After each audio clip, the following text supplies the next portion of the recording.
بنای خوای گەورە و میهرەبان ئەنی زۆر دڵخۆشم کە ئەو چینە مەحامی دەبینین لە هەولێر و دۆک و وڵە لە سلێمانی و کەرکوچ ئامادە بوو کە لە کاتێک خەرگووە لەو پەڕی گەندەڵی و پارە کۆکردنەوە و دزی دەکا ئەوانیش بە خۆبەخشی بەشی زۆری ئەوی لێرە دانیشتن هەر لەو قەزیەی نایەوە ئاگاتانین لە قەزیەکانی تریش کە قەزیەک دێتە پێش بەشی زۆری ئەوانە ئەو جەماعەتەنە کە بە خۆبەخشی دێنە پێش بۆ بە خۆبەخشیش دێنە پێش لە قەزیە حەساسەکان لەو قەزیانی کە زۆر خەڵک کەیە ناوێری هەرنیز چی بکەی ئەسڵ ناوێرن هاتچۆی ماڵیان بکەن ئەوە ڕۆژێک دادێ ئەو قەزیەیە زۆر بە سەربەرزانە وەسف دەکرێت زۆر چۆن ئێستا ئەمە وەختەچی ناومان پێشمەرگە کۆنەکان بوو ناخۆش بوو لە سەردەمی باسیەوەی کرێ بەڵام دوایە لە پاش ڕاپەڕین هەموو مەزیسەکان هەموو کۆڕ و سیمینارەکان بۆی دەڕازاوە کە ئەمە لە فلانجێ ئەو عملیاتەمان پێکەوە کرد ئەوەمان پێکرد ئێوەش ڕۆژێک دادێ ڕۆژی نزیکیش زۆر نزیک ئەوە زۆر دەبتە شانازی ئەو هەڵوێست و هەنگاوە ئەم سوپاسە چکاک سەرداری ژەکەم ڕەنگە پێشی خۆشنەوی کە ئینتیمای محامیایەتی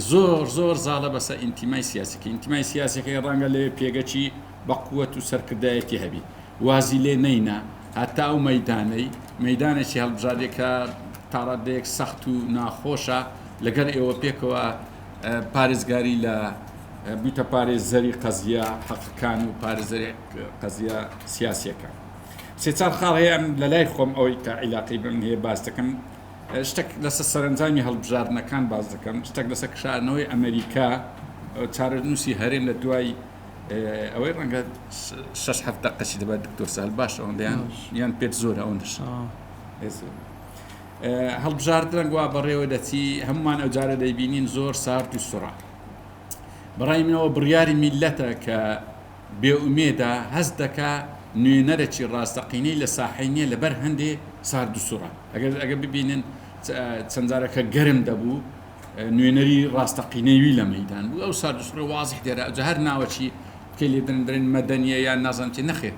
بەشی زۆری خەڵکی زۆر ڕەنگە و جارە بەشداری هەڵبژاردن نەکە وا پێدەستیانی ئەوە بڕیارەکە شەرنیە بڕیارێکی ڕاست و دروستبی زۆر جار هەیە میلەت ئەگە بێ ساحبی هەڵوێست وەردەگری بەس هەڵوێستەکەی شەرنیە دقیق بی چکە موەجەهی دەوێ میلەت ئەو وازانی بایکۆت باشە پێدەچی هەڵبژاردننی ئەو جارە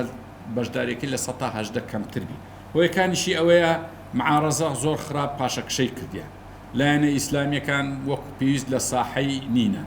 یەکێتی نیشتیمانی ڕاستی ساڵێک ساڵ و نیوەک خەریک بوو زۆر گەشە بکە یعنی ئەمە وەکو چاودێرێک لێرە قسە دەکەین هیچ عیلاقەمان بە وەزعی ناوە خۆی هیچ حیزبەک نییە ئەسڵ زۆر ئاگاشمان لێ نییە بەڵام ئەوەی وەست دەکەین خوێندنەوەکە یەکێتی نیشتیمانی ساڵێک یان 2 ساڵ هەستاوە سوودی لەوەی وەرگرت کە گۆڕان پاشەکشەی کرد لایەنە ئیسلامیەکان نەبوو معارەزە شکستی هینا ئەوان وجودیان هەبوو تقریبا ئەو جەبهەی معارەزەی کە معارەزەی دەسەڵاتە زیاتر لە 1970 خەریک بۆ ئەوان نوێنەرایەتی بکەن بەڵام بەو وەزعی ناوە خۆیان ئەوانش گورزەکی زۆر خراپیان لە خۆیاندا ئێستا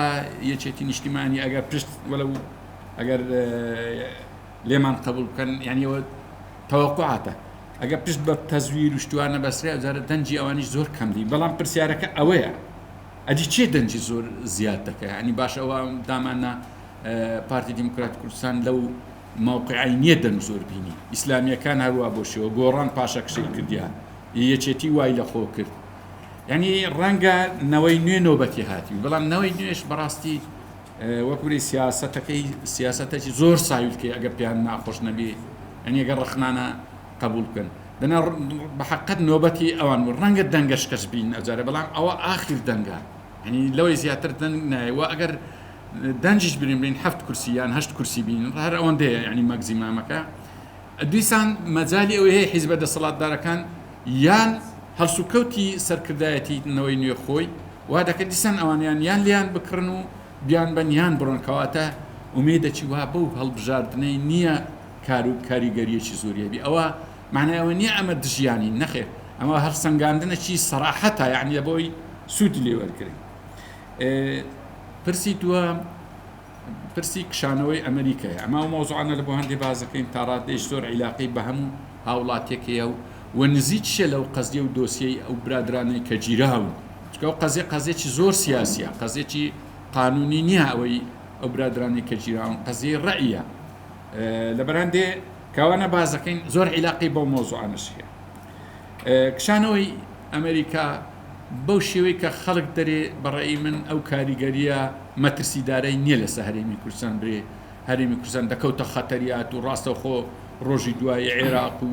ئێران هێرشی دەکەن وان نییە بەو شێوی بە تایبەتی عێراق و ئێران و ئەو جەبهەیە بەو دەرەجەی لەو دەمەی مشتری موامەرە نینە لەسەر کورد بەو دەرەجێ ئەم نارێن ئەو نینە تورکیایە مەترسی هەرە گەورەکە تورکیایە تورکیاش یعنی وەکو برێ ڕێگە پێدراوەکی وای نییە لە ئیقلیمی و لە دەولی بەڵام سەرکردایەتی کورد خۆی زۆر خراپ بە هەڵت داچووە کە وەکوبرێت چۆن معاملەیەکی دووەلی خراپی کردووە ئەوەیە پاڵپشتە نێودەوڵەتەکانی گۆڕیەوە بە پاڵپشتێکی ئیقلیمی وەکو تورکیاش ڕاستیەکەی هەردوو نێبوو ئەردۆغان گوتی لە تورکیا قەزیەک نییە بە ناوی قەزی کورد یان خۆی زۆری شت گوتی بەڵام ئەوەی کەم و بەڵگەیە لەسەری دەرێ کوردستان لە وڵاتی من نییە ئەوی عزی لێ ئەوی دەرێ کوردستان بابستن بەسە شیمالی عێراق لێش دری نایە باسی کوردستان ئەنی هەندە خەرکێ ئەگە عاتفەی لەگە ئەردۆغانی هەبی ئەمە بە خۆشمان ئەم بەخۆم یەک لەوانە 8 ساڵی یەکەمی ئەزمموی حیزبی داد و گەشە پێدانم پێباری بەڵام دوایی ناسنامەکەی دەرکەوت بە تایبەتی دژایەتی کوردی لە حد بەدەرە زۆر دژی کوردە یعنی لە کۆسۆڤا دەرسی شەشەمی دەرسی پۆلی 6 خەریتەی کوردستانی لێبوو لێرە سەفیری تورکیا حولی دەحوت ینی گەیاندی ئەو ڕادەی کە بگاتە قەیرانێکی دیبلۆماسی گوتی دەبی ئیلا و دەرسەی لادن لەوێن دەبی ینی کەواتە تورکیا ئێستا بە دەرەجەی یەک هەڕەشەی لەسەر کوردستان ئەگە ئەمریکا بکشێتەوە وەلو دکتۆر ڕاد ڕەیەکی دەرێت دیراسی ئەوەش بکرێت کە لە عێراق ڕەنگە نەکشێتەوە بەڵام وا پێدەچی بکشێتەوە بەڵام دیراسی ئەوەش بکرێت کە نەکشێتەوە چۆن دەمینێتەوە بە تایبەتی لەو ڕۆژانە یارمەتیەکانی زۆر زیاد کرد لە بۆ کوردستانی ڕۆژئاوا زۆر زیادی کرد کاتە بەرنامەکانیان هێشتا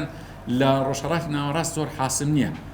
قەراری ئەمریکا یعنی ئەگەر ئەمە بمانەوێ دیراسە بکەین لەسەر دروستبوونی قەرار لە ئەمریکا 5 سەرچاوی هەیە مەجلیسی ئەمنی قەومیە وەزارەتی خارجیە لزنەی پارلەمانە کۆنگرێسە ڕێئاسەیە ینی ثینک تانکەکانە ئەنی لێ زۆر بەوردی دەردەکەی کە شەرق ئەوسەط هەوەنتە نییە بڕیار بە تەنها بڕیاری ئەمریکانیە یعنی ئەگە هاتی نەسا شەرق ئەوسەتیش نۆ پرۆژەی عالەمی لێ سێی ئەمریکایە کۆمەڵێک عواملی تر هەیە ئیسرائیل هەیە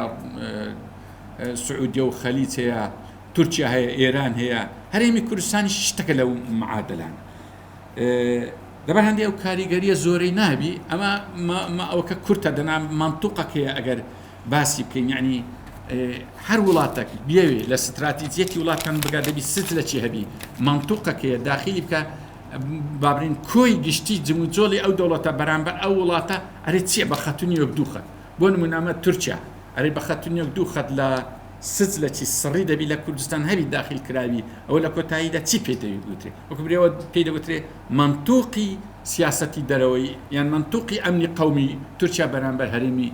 کوردستان ئەوە نیە دەنا باسی تورکیامان دەکرد باسی ئێرانمان دەکرد باسی وڵاتانی خەلیج و ئەمریکا ڕژەکە تێبگەین ئەرێ و سیاستانە چییە لەبەر هەندێ ڕەنگە کاریگەریەکی زۆری نەبی بەڵام کاریگەریەکە زۆریش نەبی لەبەرەوەی هەرێمی کوردستان هەرێمەکی زۆر لەرزۆکە کەواتە کاریگەریەکی دەبی ئەمن لەوەی دەست پێ دەکەم کە چارە نووسی هەرێم لە دوای کشانەوەی ئەمریکا برایانی پارتی نەزەریەکیان هەیە نەزەریەکی جوان و بەقووەتی دەرێن ئەگەر ئێمە بەقووەت بین کوردستانیش بەقووەت ئەمن ئەگا و معادلە ڕاست بێ من ئەلێ دەڕا یەکسەر لە گەریاندەم لەگەر بوونی حیزبینا بەمانە بە هەموو شتێکی تەیید دەکەم بەڵام ئەوەی دەیبینم 100% پێچوانیە ئێستا لەو دەمەی هەرێمی پارتی دیموکراتی کوردستان زۆر بەهێزە لە سڵتەی لەسەر هەموو حیزبەکان هەیە دەستی لەناو هەموو حیزبەکان هەیە لە کوردستان زۆر مسەیترە بەڵام هەرێمی کوردستان لەو دەمەی زۆر لاوازە کاتە معادلەکە زۆر پێچوانێ هەتا پارتی دیموکراتی کوردستان یان قسەشکە هەیە لەو دەمەی دەتوانین برین ئەحزابەکەن هەتا بەهێزتر بن کە لە ناحی ماڵ و سامان و قووەت و جەیش و جەماوەر و ڕێک و پێچی ناو حیزبیەکان هەتا بە قووەتر بن هەرێمی کوردستان لاوازتر دەبی معادلەی عکسی زۆر عجیبە لە تاریخی کوردستان معادلەی وها عکسی نەبووە دائیمەن لە کۆنڕا شۆڕشەکان قیادەکان کە بەهێز بوون کوردستانیش بەهێز بوو ئێستا ناعکسە ئێستا تا حیزب بەهێز دەبی هەرێمی کوردستان لازم ئەو معادلە سەرنجامەکەی دیارە یان ئەوە تا وەکو ئەوەی اقتصادی خیندێ و نەزەریەی کارل مارکسی خیندێ لە بەی نەزەری سەورە کە ناکۆچی لە نێوان قوەی منتیجە و علاقاتی ئینتاج ئەوەی اقتصاد زانبی دەزانی چ دەرین دەرێ دەگاتە ڕادەیە کە تەناقوزەکە دەگاتە ئەو ڕادەی کە علاقاتی ئینتاج چیتر ناتوانانی لەگە قوەی منتەج بەحێتەوە دەتەقیتەوە سەورەی ئیجتیماعی کرد ئەوە نەزەرێکی دوور درێژ و قوڵ و جوانە ئی مارکسە عین ئەوەی ئێستای کوردستان وایە هەتا حیزب بەهێزتر بی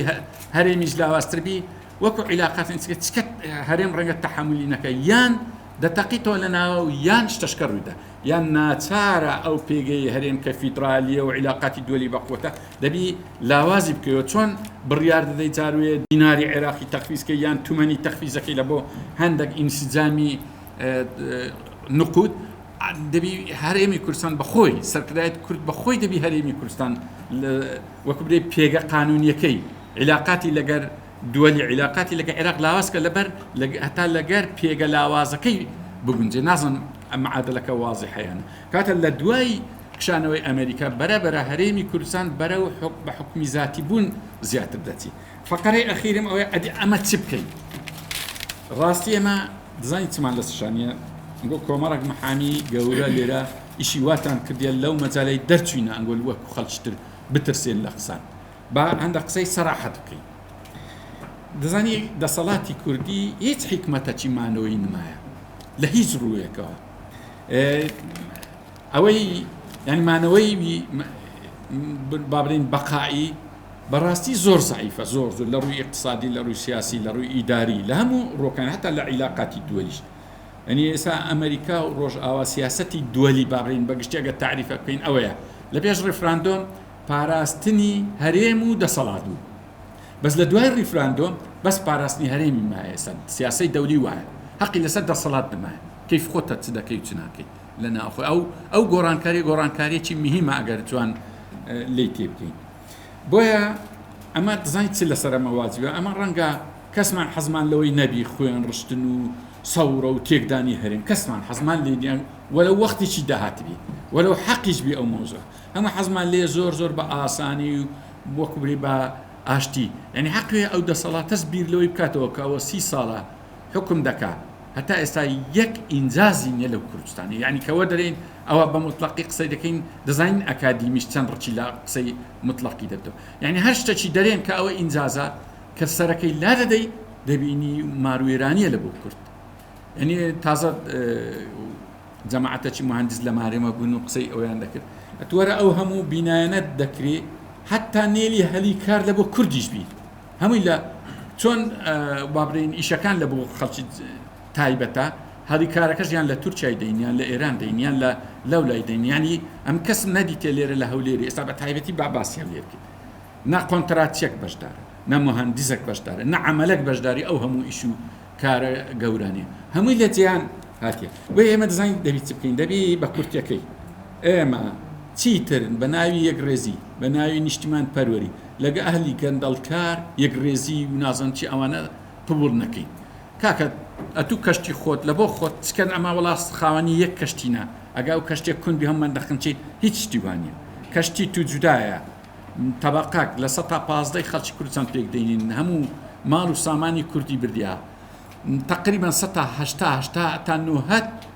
داهاتی کوردستان لە دەستەویە باقیەکەی تر 185 فەقیر و فەقاراتە 110 تا 112 بەرناکەوی لەو کوردستانی ئەوە وەکبری دابەشی و تەوزیعەکی زۆر خەتەرە بریا خەڵکی ئەهلی مەبادی مارکسیەکان وەتەنیە ڕاستەقینەکان ئیسلامیە ڕاستەقینەکان دەبوابی لەو مۆزوعی ئێستا لە پێشڕەو بوونایە بەڵام ئێستا کەس نییە ئەوانش بەداخەوە ئەوانیش لە بۆ بەکەمە یعنی وەکبرێ گەندەڵیەک ڕازی دەبن کە بە سەرکردەکانیان دەدرێ ئەوانیش بووینە بەشێک لەوان ئەم عیبارەی ئەخیرم ئەوی دووبارە دەکەینەوە ئەمە یەک ئیشی ئاسانە هەیە بیکەین ئەمە نە سەورەی دەوێت نە مزاهراتی دێت ئەمە بەس برین کاکە ئەهلی ستەمکار ئەهلی گەندەڵکار کاکە ئەتوو پاپۆری خۆت بەلەمی خۆت لە ناو بەحری لە بۆ خۆت بڕۆ ئەم لەگەر سوار نابم دژایەتیش ناکەم ئەمنیش لە بۆ خۆم 1985 ئەکسەرێتکم لە لای خۆم ئەمن وعدتان دەدەمێ ئەو نیو ساعت لە ناو بۆ حەیرەتیش مەلەوان پێنانەکرێ و دەخنچی هەینە خنکە خۆی لێ مەسئولە و وەسەلام عەلەیکم وەڕەحمەتوڵڵاهی وبەرەکاتوه. دەست خۆشی ماستە.